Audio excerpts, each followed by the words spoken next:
a des difficultés à siéger dans une négociation dirigée par le Rwanda, facilitée par le Rwanda, alors que le Rwanda soutient les terroristes qui s'évertuent dans notre pays depuis 20 ans, qui ont détruit l'environnement, qui ont détruit la biodiversité dont la communauté internationale s'était dans ces conditions, alors que nous représentons une solution mondiale. Nos capacités de forêt à absorber les pollutions dont nous ne sommes pas responsables.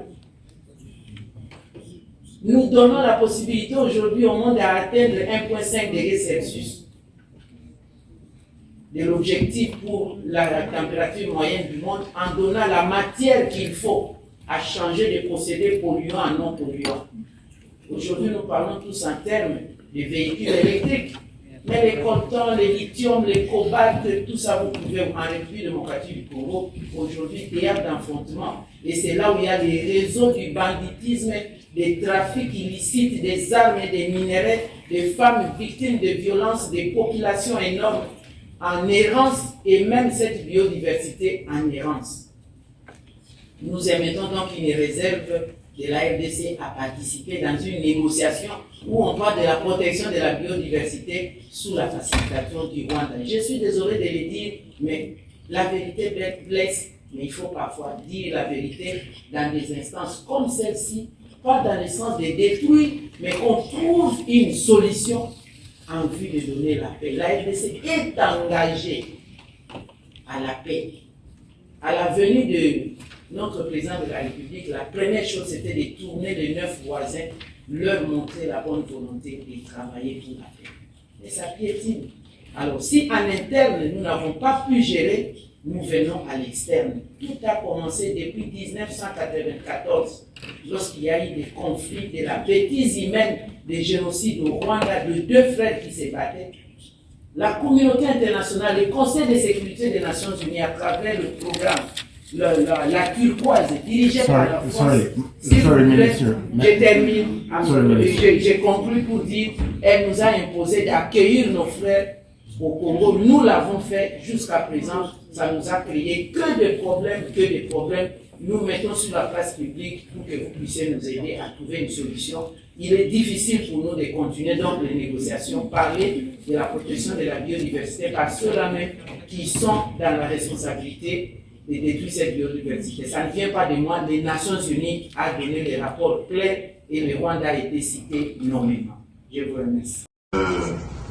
Mettre à votre connaissance le drame que mon pays vit depuis quelques heures cette nuit, par suite des pluies diluviennes conséquentes du règlement climatique qui ont causé des centaines de pertes en vies humaines et des dégâts matériels énormes qui auraient dû pourtant être évités si les engagements des pays pollueurs étaient respectés depuis plus de 13 ans.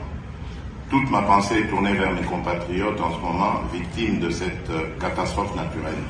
Il est donc impérieux d'agir vite et maintenant. Retombée d'intenses activités du président de la République Félix Antoine Tshisekedi Tshilombo à Washington, les États-Unis d'Amérique d'un côté et de l'autre l'Alliance de la République démocratique du Congo et la Zambie vient de conclure un mémorandum d'entente et un protocole d'accord pour développer en Afrique, dans la région de Copperbelt au sud-est de la RDC et au nord de la Zambie, une chaîne de valeur des matières premières qui entrent dans la production de batteries pour voitures électriques. Cette importante cérémonie, présidée par le chef de l'État, conjointement avec son homologue zambien Hakainde Hichilema, a mis autour d'une table le secrétaire d'État américain Anthony Blinken, le vice-premier ministre congolais des Affaires étrangères, Christophe Lutundula, et le ministre zambien des Affaires étrangères, Stanley Kakubo. Il s'agira de créer une industrie de transformation de ces matières premières stratégiques sur place en RDC et en Zambie.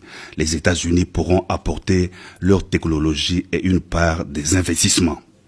Toujours à Washington, le président de la République Félix Antoine Tshisekedi Tshilombo a pris une part active à une conférence sur la lutte contre le changement climatique aux côtés du secrétaire d'État américain Anthony Blinken et de plusieurs chefs d'État africains, ainsi que de l'envoyé spécial des États-Unis pour le climat John Kerry.